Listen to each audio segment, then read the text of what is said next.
जय श्री राम। सारे भक्तों को मेरा प्रणाम। मेरे इष्ट, मेरे गुरु, मेरे माता पिता को मेरा, सभी को मेरा प्रणाम।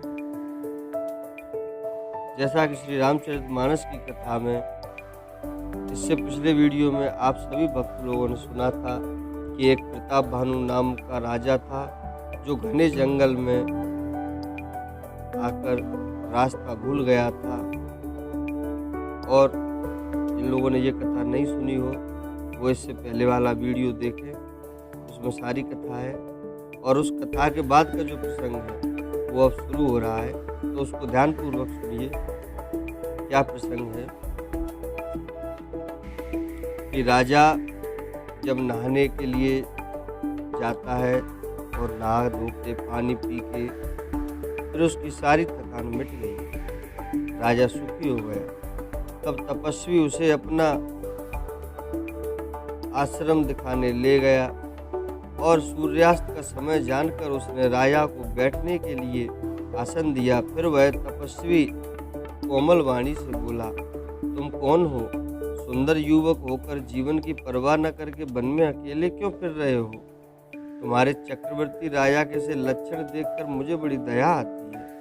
राजा ने कहा, हे मुनीश्वर सुनिए, प्रताप भानु नाम का एक राजा है, मैं उसका मंत्री हूँ। शिकार के लिए फिरते हुए राह भूल गया हूँ। बड़े भाग्य से यहाँ आकर मैंने आपके चरणों के दर्शन पाए हैं। हमें आपका दर्शन दुर्लभ था, इससे जान पड़ता है कुछ भला होने वाला है। मुनि ने कहा, हे तात, अंधेरा हो गया, तुम्हारा नगर यहाँ से 70 योजन पर है। हे सुजान सुनो, घोर अंधेरी रात है, घना जंगल है और रास्ता नहीं है। ऐसा समझकर तुम आज यहीं ठहर जाओ, सवेरा होते ही चले जाना। तुलसीदास जी कहते हैं, जैसी भवितव्यता यानी कि होनी होती है वैसी ही सहायता मिल जाती है। या तो वह आप ही उसके पास आ जाती है और या उसको वहाँ ले जाती है। तो हे नाथ, बहुत अच्छा, ऐसा कहकर और उसकी आज्ञा सिर चढ़ाकर घोड़े को वृक्ष से बांधकर राजा बैठ गया। राजा ने उसकी बहुत प्रकार से प्रशंसा की और उसके चरणों की वंदना करके अपने भाग्य की सराहना की। फिर सुंदर कोमल वाणी से कहा, हे प्रभु, आपको पिता जानकर मैं ढिठाई करता हूँ। हे मुनीश्वर, मुझे अपना पुत्र और सेवक जानकर अपना नाम धाम विस्तार से बताइए। राजा ने उसको नहीं पहचाना और वह राजा को पहचान गया था।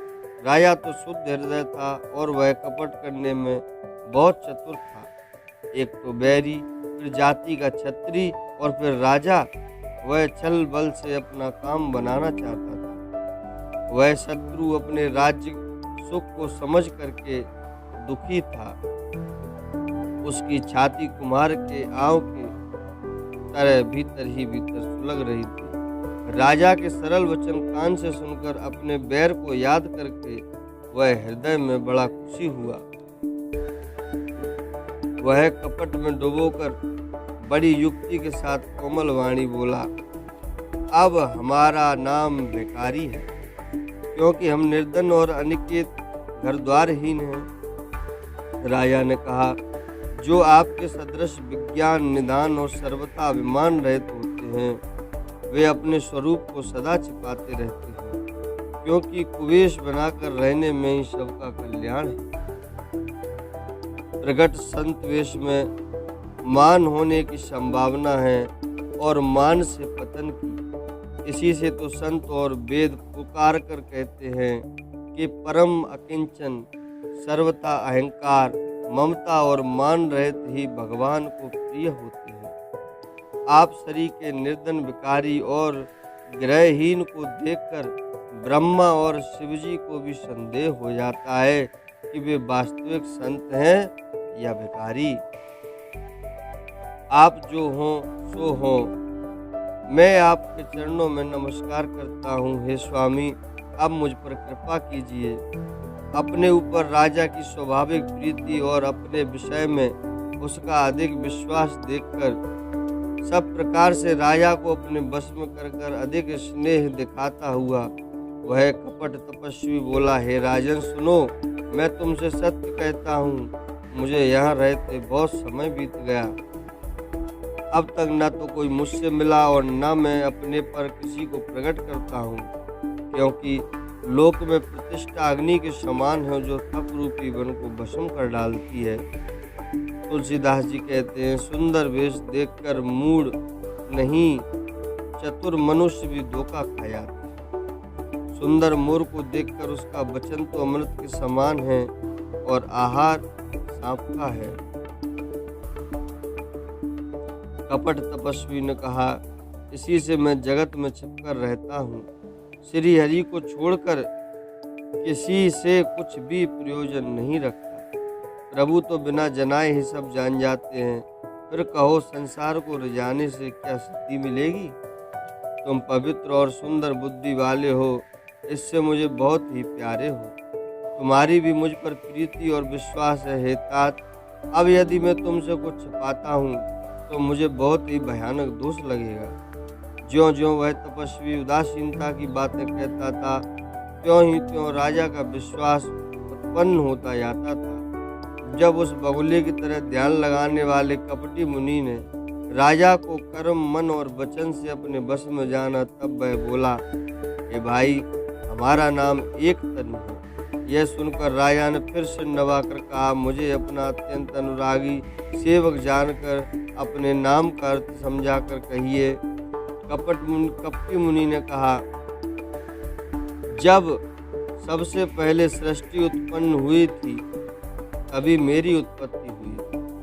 तब से मैंने फिर दूसरी देह नहीं धारण की, इसी से मेरा नाम एक तन है।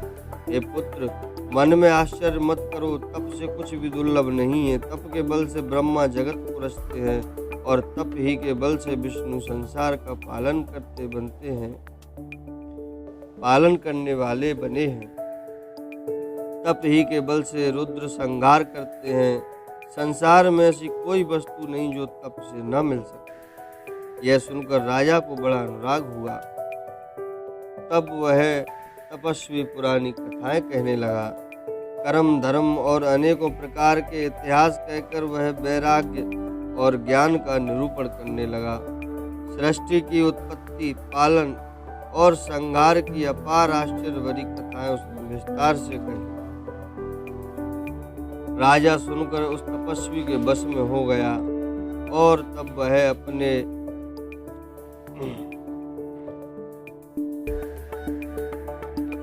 बारे में तपस्वी को बताने लगा। तपस्वी ने कहा, राजन, मैं तुमको जानता हूँ, तुमने कपट किया, वह मुझे अच्छा लगा। हे राजन, सुनो, ऐसी नीति है कि राजा लोग जहाँ तहाँ अपना नाम नहीं कहते। तुम्हारी वही चतुराई समझकर तुम पर मेरा बड़ा प्रेम हो गया है। तुम्हारा नाम प्रताप भानु है। महाराज सत्यकेतु तुम्हारे पिता थे। हे राजन, गुरु की कृपा से मैं सब जानता हूँ, पर अपनी हानि समझकर कहता नहीं। हे तात, तुम्हारा स्वाभाविक सीधापन, प्रेम, विश्वास और नीति में निपुणता देखकर मेरे मन में तुम्हारे ऊपर बड़ी ममता उत्पन्न हो गई है। इसलिए मैं तुम्हारे पूछने पर अपनी कथा कहता हूँ।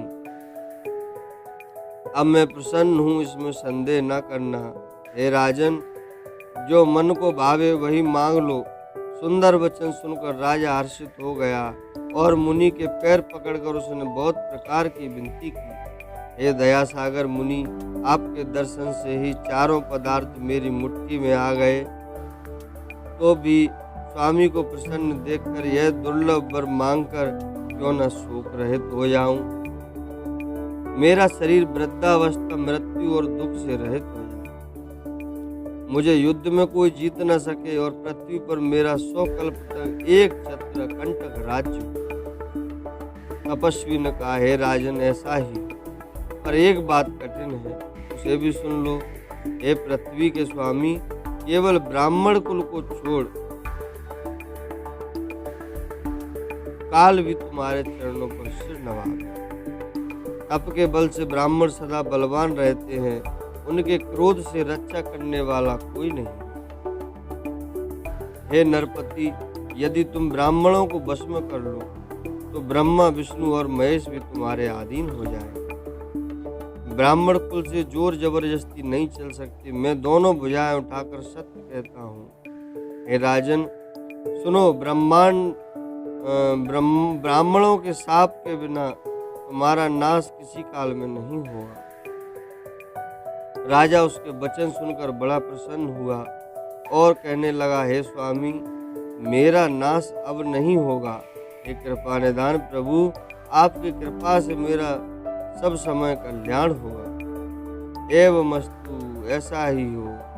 कहकर वह कुटिल कपटी मुनि फिर बोला, किंतु तुम मेरे मिलने तथा अपने राह भूल जाने की बात किसी से कहना नहीं।